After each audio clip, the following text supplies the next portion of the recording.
Hello students, स्वागत है आप सभी का एनसीएम गुरुकुल 10th में। तो स्टूडेंट्स, क्लास 10 विज्ञान विषय के अंतर्गत मैं आप सभी को प्रकाश का परावर्तन का अपवर्तन क्षेत्र पढ़ा रहा था और मैं आप सभी को क्रम से टॉपिक सभी प्रोवाइड करा रहा हूँ, जिससे कि आप हर एक टॉपिक को अच्छे तरीके से तैयार कर सकते हैं।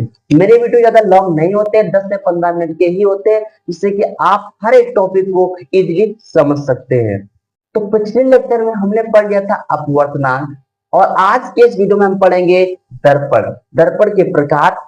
दर्पण क्या है? दर्पण के प्रकार। तो आप वीडियो के अंत तक बने रहिए, और यदि आप लोगों ने अभी हमारे चैनल को सब्सक्राइब नहीं किया है तो उसे सब्सक्राइब कर लीजिए और बेल आइकन को ऑल कर लीजिए। जिससे क्या होगा, मैं जैसे ही वीडियो अपलोड करूंगा आपके फोन में नोटिफिकेशन पहुंच जाएगी। तो आप एक टाइम को लॉस ना करते हुए हम सीधा टॉपिक पर बात कर लेते हैं। देखिए, दर्पण। दर्पण यानी मिरर। दर्पण मिरर क्या होता है? वह वस्तु जो प्रकाश को परावर्तित करके एक छवि में बदल दे, उसे हम दर्पण कहते हैं। एक बार और समझिएगा। वह वस्तु जो प्रकाश को परावर्तित करके एक छवि में बदल दे, उसे हम दर्पण कहते हैं।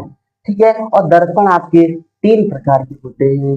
कौन कौन से? पहला आपका समतल दर्पण, दूसरा आपका उत्तल दर्पण, और तीसरा आपका सॉरी अवतल दर्पण, तीसरा आपका उत्तल दर्पण। ठीक है। वैसे दर्पण तो आपके दो प्रकार के होते हैं। एक होता है समतल दर्पण, एक होता है आपका गोलीय दर्पण। अब गोलीय दर्पण के अंतर्गत आते हैं आपके अवतल दर्पण और उत्तल दर्पण। ठीक है। तो हम इसमें सर्वप्रथम समझेंगे समतल दर्पण क्या है। ठीक है। समतल दर्पण क्या होता है? जिसके एक तरफ चांदी की कलई हो, और इसमें जब कोई आपतित किरण भेजते हैं तो जिस एंगल से आपतित किरण भेजते हैं उसी एंगल से जो परावर्तित किरण होती है वो वापस हो जाती है, उसे हम कहते हैं समतल दर्पण। आई होप ये बात आप लोग समझ गए होंगे। इसकी डिफिनेशन कुछ इस प्रकार से लिख देंगे कि वह दर्पण वह दर्पण जिसका जिसका पृष्ठ समतल हो, समतल हो।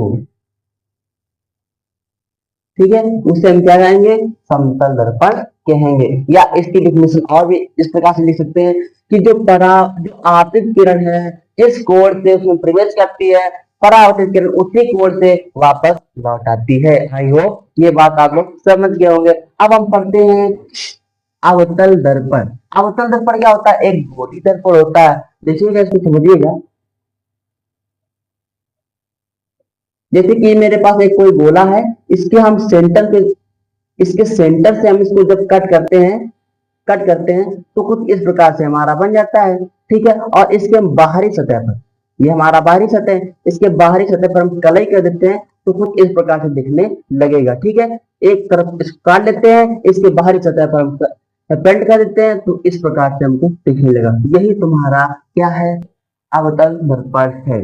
और इसका ये परावर्तक प्रश्न है, इसको कहते हैं परावर्तक प्रश्न, यानी कि जिस पर कोई आपकी किरण टकराती है और वो परावर्तित होकर वापस लौट आती है, उसे हम कहते हैं परावर्तक प्रश्न। ठीक है। अब देखिएगा, ये हमारा सेंटर है, ये हमारा केंद्र, यानी ये में से मिलाते हुए एक रेखा खींचते हैं, इस रेखा को कहते हैं हम मुख्य अक्ष। केंद्र को मिलाते हुए हम एक रेखा खींचते हैं, जिसको हम कहते हैं मुख्य अक्ष। ठीक है। और जो मुख्य अक्ष है और जो दर्पण जिस बिंदु पर काटते हैं उसे हम कहते हैं ध्रुव यानी पोल। ठीक है। और सेंटर और पोल के मध्य होता है आपका फोकस। ठीक है।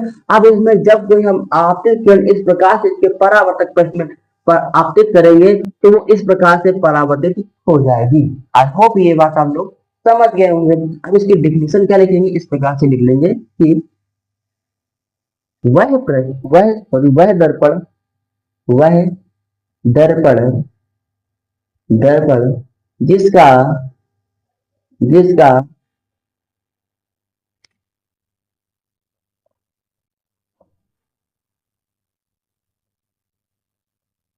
जिसका परावर्तक पृष्ठ पृष्ठ धसा हुआ हो, धसा हुआ हो उसे अवतल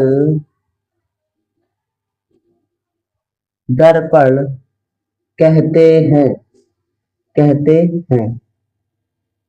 ठीक है, उसे अवतल दर्पण कहते हैं, या इसकी डेफिनेशन और भी आप बड़ी लिख सकते हैं किस प्रकार से कि क्या वह दर्पण जिसका परावर्तक पृष्ठ धसा हुआ हो तथा उसके बाहरी सतह पर चांदी की कलई हो, उसे हम कहते हैं अवतल दर्पण यानी कॉन्केव मिरर। ठीक है, अब हम पढ़ते हैं उत्तल दर्पण, जिसको इंग्लिश में बोलते हैं कॉन्वेक्स लेंस, कॉन्वेक्स कॉन्वेक्स दर्पण। ठीक है, ये भी कैसा है, हमारा एक गोली दर्पण है। ठीक है, इसको भी हम सेंटर से जब कट करते हैं, इसके सेंटर से जब कट करते हैं तो कुछ इस प्रकार से हमको दिखाई देता है, और इसके हम भीतरी सतह पर चांदी की कलाई करते हैं, इसकी भीतरी सतह पर हम चांदी की कलाई करते हैं, और इसका कुछ ये इसका कोई ये सेंटर होगा, और ये इसका पोल होगा और इसका म्यूटेक्स होगा, और सेंटर और पोल के मध्य जो बिंदु होता है उसे हम कहते हैं फोकस। क्या कहते हैं, फोकस। और जब इसमें कोई आपतित किरण होगी, इस प्रकार ये हमारा ये परावर्तक पृष्ठ है, क्या परावर्तक पृष्ठ, जब इसमें कोई आपतित किरण इस प्रकार होगी तो इस प्रकार से परावर्तित हो जाएगी। ठीक है, आई होप आप लोग उत्तर दर्पण भी समझ गए होंगे। इसकी डिफिनेशन क्या हो जाएगी, वह दर्पण, वह दर्पण जिसका जिसका परावर्तक परावर्तक पृष्ठ पृष्ठ कैसा हो, उभरा हुआ हो, कैसा हो, उभरा हुआ हो, तो उसे तो उसे उसे उत्तल दर्पण कहते हैं, दर्पण कहते हैं। आई होप ये भी बात आप लोग समझ गए होंगे। ये है हमारा उत्तल दर्पण यानी कॉन्वेक्स मिरर। ठीक है, अब हम इसके इनके प्रयोग के बारे में जान लेते हैं। देखिए, जो हमारा समतल दर्पण होता है, इसका हम उपयोग अपने घरों में अपना चेहरा देखने के लिए करते हैं। ये होता है हमारा समतल दर्पण का उपयोग। ये हमारी जो इमेज है वो हमारी इमेज को उल्टा बनाता है। ठीक है, और दूसरा है आपका अवतल दर्पण। अवतल दर्पण क्या करता है, छोटी वस्तुओं का प्रतिबिंब बड़ा बनाता है, छोटी वस्तुओं का प्रतिबिंब बड़ा बनाता है जो सैलूनों में लगा होता है। ये हुआ हमारा अवतल दर्पण का प्रयोग। ठीक है, अब उत्तल दर्पण का प्रयोग क्या होता है। देखिए, जो उत्तल दर्पण होता है बड़ी इमेज को छोटी इमेज बनाता है, यानी बड़े प्रतिबिंब को छोटा प्रतिबिंब बनाता है। इसका उपयोग वाहनों में किया जाता है। वाहनों में देखा होगा कि एक ही छोटे से दर्पण में कई सारे इमेज बन रहे हैं, कई सारे प्रतिबिंब बन रहे हैं, तो वो होता है आपका उत्तल दर्पण। ठीक है, आई होप ये बात आप लोग समझ गए होंगे। और यदि ये वीडियो पसंद आया हो आपको तो इसे लाइक कर दीजिए, और चैनल पर नए हैं तो सब्सक्राइब करके बेल आइकन को ऑल कर लीजिए।